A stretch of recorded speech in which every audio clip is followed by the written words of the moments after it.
What is up, guys? It is the Indiana Jones hanger here. Different sort of video today, as you can just kind of put this on and listen to it, as I will be reviewing Indiana Jones and the Great Circle. And I have finished playing Indiana Jones and the Great Circle on PS5, and so I want to give my full spoiler review and thoughts on the game. So spoiler alert now, leave and play the game and come back, or just don't watch this or go to the comments if you have not played the game, because it'll be full spoilers. But let's get into this. I'm going to start just at the beginning of the game and talk my way through it. So the game starts with the opening of Raiders of the Lost Ark, which was recreated absolutely perfect here. It was like side by side. It's incredible what they've done. The work here is great, and I should talk about Indiana Jones in this game, played by Troy Baker. Phenomenal. They got the likeness down perfect. It looks just like Ford. He's got all the little characteristics of Ford, but the voice is incredible. It sounds just like classic young Harrison. It is really amazing. My kudos to him, because he did a great job. But we start with the opening of Raiders, which was so fun to play through. They made it so well, and they executed it great. But then we get to Marshall College, which another location I thought was great. That is a thing in this game. It's just the locations are phenomenal. All of them are recreated with such ease, and they are so beautiful. They are just incredible, and they are so huge. But this is where we meet Locust, who is one of the giants of the Nephilim Order, the Order of the Giants, which the DLC for the game will expand on. But Locust becomes a pretty big character throughout the game, and I thought he was played to perfection by the late Tony Todd. Rest in peace. He did such a great job in this game for his final performance, and I just think it is incredible work, and he should get shouted out for it, because it is an awesome new role. He starts as the classic huge villain that Indy has to fight, which is my one negative of this game. The boss fights with Locust were just exhausting. The boss fights were so almost impossible. They were very difficult, not very fun at all. The boss fights were the only thing that I really did not like, especially that boss fight against Locust with the big snake. Ridiculous. It was so difficult. But moving on from that, continuing from where I was talking about, Locust is a great character. The Nephilim Order is awesome, and really it's just the way that this game connects to all these like ancient religious biblical artifacts and things said in the Bible. It is very Indiana Jones, a lot more than aliens or time travel. It's going back to those roots of all the best Indy stories were really based in mythology and something that was real to these, very important to these cultures, and I think they do it phenomenally. The Nephilim Order is executed greatly, and then what we would go on to find is that the real thing that all these stones found in the Great Circle lead to is Noah's Ark, which is an awesome reveal. It's perfect for Indiana Jones. It is truly great, but we'll get there. Next we go to the Vatican, which is awesome. The Vatican was such a huge locale. Just all the different little things you could do. I didn't accomplish nearly all of it. I just played the main story mode. I'll be going back, but all the people you can talk to, the things you can do, the friends of Indy that you meet, they are so great, which is another thing with this game. The friends that you meet along the way are just truly so great, and they're very memorable. Some of the characters from like Dial of Destiny weren't as memorable. These characters are great, and like Gina, you get attached to this character and you love seeing her work with Indy. All of his friends are great in this game, and they really feel like classic Indy allies.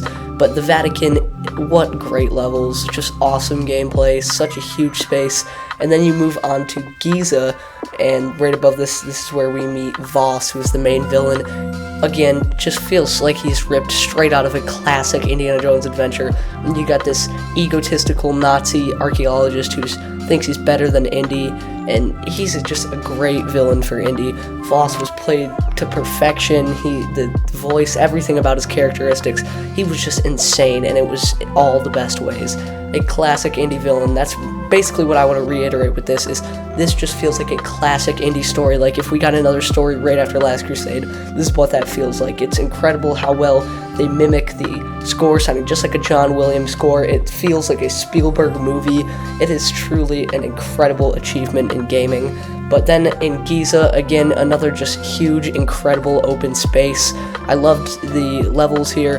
The only other thing that I have a negative is some of these levels did get kind of repetitive, where you're just exploring underground spaces, but I can't even complain that much because all these puzzles were very creative and truly just great. And then we move on to the Himalayas, which is an awesome sight to see, as we have that huge Nazi battleship stuck on the mountain, which is a truly, truly great scene. It feels like such a little, like something Spielberg would cook up that you would never think of, but is just so nice. Great scene. Shanghai, again, this level was super fun, getting to like jump from plane to plane, fly the planes around, shoot, you even fly through Club Obi-Wan, which is an awesome Easter egg. They have a ton of those awesome just indie Easter eggs in this game, and I'll have a series on the channel where I point those out in a things you missed thing. And then we have Sukhothai. This was probably my least favorite locale of all of them.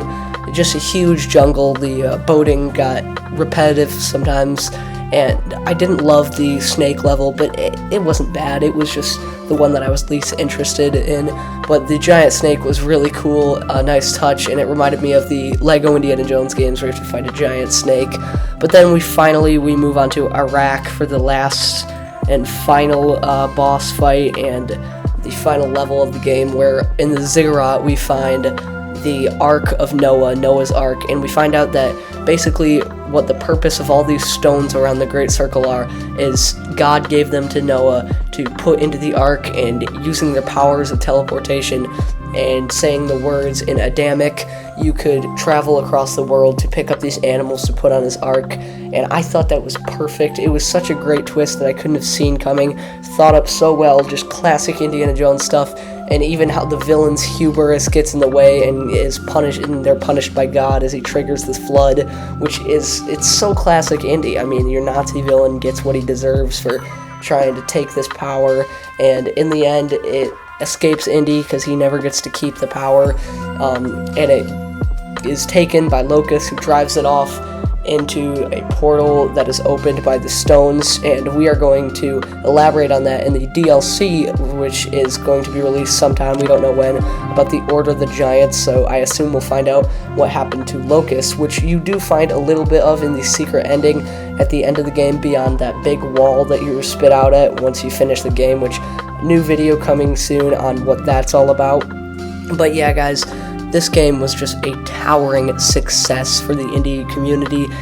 It was truly just a great continuation. It felt like a classic indie adventure. I'm going to give this one a solid 9 out of 10, and if I had to rank it along with the films, I would rank Raiders of the Lost Ark, The Last Crusade, Temple of Doom, and then The Great Circle. But in Temple of Doom, they could really be switched, but Temple of Doom is just an actual film, so I feel like I have to put it there above Great Circle, but Great Circle's right up there with it, and then Crystal Skull, and then Dial of Destiny. But yeah, this was a great adventure, guys, and if you want to see more content on this game, remember to like and subscribe to the channel, because over the next couple weeks, I will be putting out a bunch of content. But thank you guys for being on this journey with me. I love the game. What did you guys think of it? Remember to drop your comments down below, so I can find out what you thought of the game, and remember to like and subscribe for more Great Circle content and that full Indiana Jones collection tour coming at 1,000 subscribers. Remember to like and subscribe, and I will see you on the next one.